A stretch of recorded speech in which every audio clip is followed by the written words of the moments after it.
आप सभी को राधे राधे, जय श्री कृष्णा। दोस्तों कैसे हो आप सभी लोग? आशा करती हूँ अच्छे होंगे, स्वस्थ होंगे। राधा रानी जी की अपार कृपा आप सब पर बरस रही होगी। दोस्तों आने वाली है कामदा एकादशी। देखो नाम से ही प्रतीत हो रहा है किसी भी काम में अगर आपको कोई भी रुकावट आती है, XYZ या किसी भी काम में अगर आपको कोई भी रुकावट आती है तो कामदा एकादशी का व्रत रखने से वह रुकावट आपकी दूर हो जाती है, खत्म हो जाती है। कामदा एकादशी का व्रत बेसिकली आपको जीते जी भौतिक सुखों की प्राप्ति कहलाता है। जैसे कि अगर आपका बिजनेस नहीं चल रहा है, बहुत सारे लोगों का प्रश्न होता है कि हमारा बिजनेस नहीं चल रहा, हम क्या करें। तो दोस्तों कामदा एकादशी का व्रत कीजिए।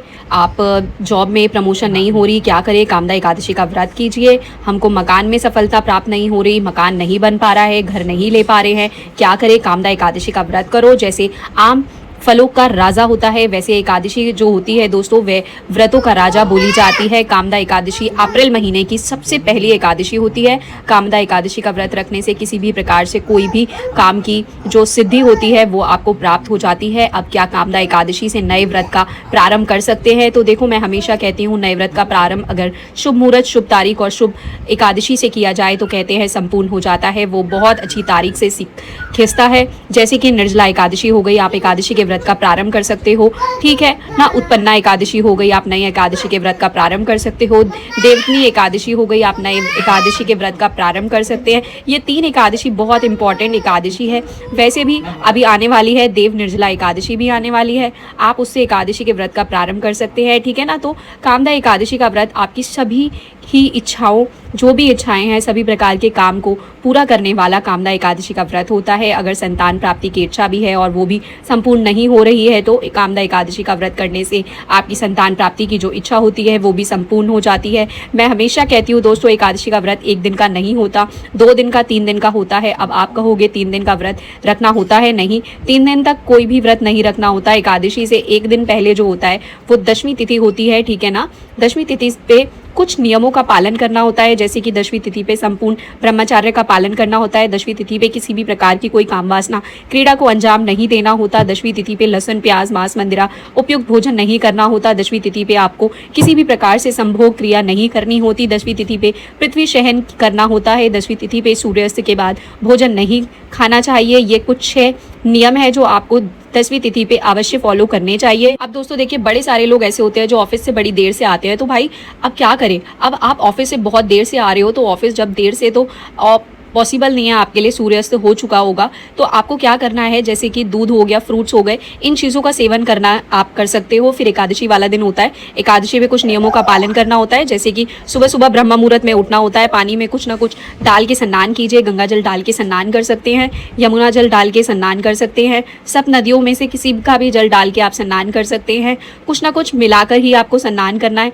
आंवले का रस डाल के आप स्नान कर सकते हैं, नींबू का रस डाल के आप स्नान कर सकते हैं, दूध डाल के आप स्नान कर सकते हैं। देखो पानी से स्नान करने का इतना महत्व है ना, तो इतना महत्व है कि मैं आपको शब्दों में बयान नहीं कर पा सकती। आप पानी से ज़रूर और ज़रूर स्नान कीजिए। उसके पश्चात पीले रंग के वस्त्र पहनिए, क्योंकि भगवान श्री कृष्ण जी को पीताम्बरी धारी बोला जाता है। उनको पीले रंग के वस्त्र बहुत बहुत ज़्यादा प्रिय है, तो पीले रंग के आप लोग वस्त्र इत्यादि पहनिए, पूजा के लिए तैयार हो जाइए। पूरे घर में गंगा जल का छिड़काव कीजिए। घर के मुख्य द्वार पे स्वास्तिक चिन्ह अवश्य बनाइए। दहलीज पूजन अवश्य कीजिए। घर के जो मंदिर है उस पे गंगा जल का छिड़काव कीजिए। जो भी लड्डू गोपाल हैं उनको पंचामृत से स्नान कराइए। जुगल जोड़ी को सरकार को भी उनको पंचामृत से स्नान कराइए। उसके बाद संकल्प स्टार्ट कर दीजिए। देखिए जब तक हम किसी भी चीज़ का संकल्प नहीं करते तब तक हमारा व्रत जो होता है वो आधा अधूरा माना जाता है। तो संकल्प लीजिए। संकल्प में आपको क्या लेना है, वैसे देखो चावल से संकल्प लिया जाता है। हमेशा नवरात्रि चल रही है, इस टाइम पे नवरात्रियों में जो भी संकल्प लिया जाता है वो सब चावल से लिया जाता है। लेकिन अगर आपने किसी भी तारीख से चावल का प्रयोग एकादशी पे नहीं करते, ठीक है ना, तो आपको संकल्प किससे लेना है? लौंग ले सकते हैं, सुपारी ले सकते हैं, या आप 1-2 का सिक्का भी ले सकते हैं। कुछ भी चीज़ से कम ज़्यादा ले सकते हैं। आपको हाथ में एक लौंग ले ली या फिर आपने एक सुपारी ले ली। श्री विष्णु श्री विष्णु श्री विष्णु, मेरा नाम प्रियंका है, मेरा गोत्र ये है, मेरा निवास स्थान श्रीधाम वृंदावन है। आज मैं पूरी विधान से काम एकादशी का व्रत कर रही हूँ। ये व्रत मैं फलाहार खा के करूँगी। भगवान श्री विष्णु मेरा ये व्रत पूर्ण करने में मेरी सहायता प्रदान करो। जो भी सामग्री है वो भगवान जी के चरणों में आपको समर्पित कर देनी है, ठीक है ना। अब जो सामग्री आपने भगवान के चरणों में समर्पित करी है उसमें जो सुपारी है वो तो आपको किसी भी पौधे में डाल देनी है। जो पैसा उसमें 1 या 2 का सिक्का रखा है उसमें कुछ पैसे और मिलाकर आप किसी गरीब को, किसी निर्धन को दे सकते हैं। इस बात का ध्यान रखिए। उसके बाद आप भगवान को पसंदीदा भोग लगाइए। हर एकादशी पे भगवान का अपना अलग अलग भोग होता है। एक भोग जो होता है वह कॉमन होता है, वह कहते हैं मखाने की खीर। बाकी हर एकादशी का अपना अलग अलग भोग होता है। उसके बाद आप कथा अवश्य पढ़िए। हर एकादशी की अपनी अपनी अलग कथा होती है दोस्तों। अगर आप मोचनी एकादशी होगी तो उसकी अलग कथा है, कामदा एकादशी है तो उसकी अलग कथा है, देवनी एकादशी है तो उसकी कथा अलग है। छोटी ही सी होती है, कथा की पुस्तक होती है, तो कथा अवश्य पढ़िए। और उसके बाद आरती कीजिए, फिर अपना आसन उठाइए, तुलसी माता के पास आ जाइए। तुलसी माता के पास एक दीपक प्रज्वलित कीजिए। दीप प्रज्वलित करने के बाद तुलसी माता की कम से कम उस दिन 11 परिक्रमा कीजिए। तुलसी माता की 11 परिक्रमा करने के बाद वहीं पे आसन पे बैठ जाइए। मैं हमेशा कहती हूँ, लड्डू गोपाल है मेरे घर में, लड्डू गोपाल और जुगल जोड़ी सरकार, उनको भी लेकर तुलसी माता के पास आ जाती हूँ। फिर जब मैं तुलसी माता की परिक्रमा करती हूँ तो उनके साथ साथ ना मेरे लड्डू गोपाल, और साथ में ही उन्हीं के साथ साथ मेरे लड्डू गोपाल की और जुगल जोड़ी सरकार की भी परिक्रमा का फल मुझे प्राप्त हो जाता है। परिक्रमा करने के बाद दोस्तों वहीं पे आसन बिछा के बैठ जाती हूँ। फिर आपके गुरु ने जो भी आपको मंत्र दिया है उस मंत्र का जाप कीजिए। अगर आपके पास कोई भी मंत्र ऐसा नहीं है जो गुरु द्वारा जो हो, तो आप हरे कृष्ण कृष्ण कृष्ण हरे हरे, हरे राम राम राम हरे हरे का जाप कर सकते हैं। अन्यथा एक चमत्कारिक मंत्र है जिसका वर्णन श्रीमद् भागवत पुराण में, महापुराण में 18 से 19 बार आया है। ओम नमो भगवते वासुदेवाय नमः, ओम नमो भगवते वासुदेवाय नमः। इस मंत्र का भी प्रयाप बहुत बहुत बड़ा है।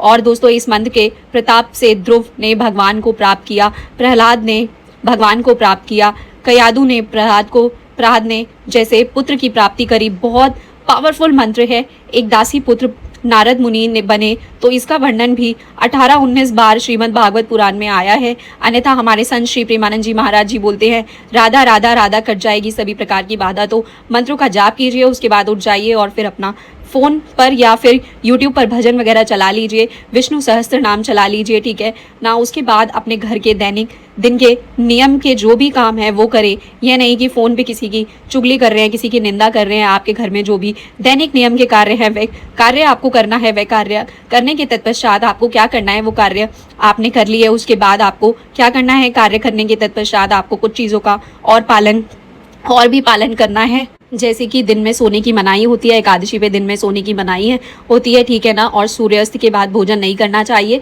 जो भी आपको फलाहार भी आप कर रहे होंगे वो भी सूर्यास्त से पहले ही करना है, सूर्यास्त के बाद नहीं करना। देखो एकादशी में ना दिन की पूजा का जितना महत्व नहीं है उससे ज़्यादा कहीं अधिक महत्व होता है रात की पूजा का। तो एकादशी पे रात्रि जागरण का बड़ा विशेष महत्व होता है। अगर आप रात को जग के रात्रि जागरण कर सकते हैं तो बहुत अच्छा है, लेकिन अगर आप नहीं कर सकते तो फिर क्या करना है, तो फिर आप 11 से 1 बजे तक जगिए। और शाम के जब आप पूजा अर्चना वंदना कर रहे हो तो आप एक अखंड जोत जला दीजिए, जो कि पूरी रात जलती रहे। आप सो जाओगे लेकिन आपकी साक्षी अखंड जोत जो जलती रहेगी। अगले दिन द्वादशी तिथि होती है और द्वादशी तिथि के भी कुछ नियम होते हैं दोस्तों, जैसे कि द्वादशी पे एक समय भोजन करना होता है, संपूर्ण ब्रह्मचार्य का पालन करना होता है, पहले किसी को भोजन कराना होता है, फिर खुद करना होता है। इस प्रकार से एकादशी का व्रत जो होता है वो संपूर्ण होता है। तो कामदा एकादशी कब है, देखो कामदा एकादशी दोस्तों जो प्रारंभ हो रहा है ना वो 7 अप्रैल को रात को 8 बजे के आसपास हो रहा है।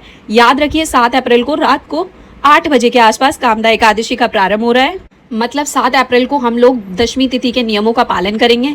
8 अप्रैल को रात को 9:12 पे एकादशी तिथि खत्म हो रही है। 9:12 मतलब उदय तिथि के अनुसार जो एकादशी का व्रत रखा जाएगा वो 8 अप्रैल को रखा जाएगा।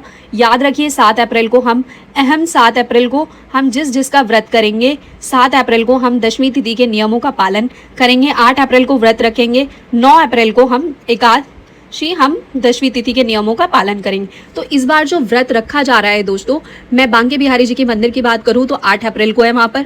खाटू श्याम के मंदिर में भी 8 अप्रैल को है। गौरे संप्रदाय की बात करूं तो वहाँ पर भी 8 अप्रैल को व्रत रखा जाएगा।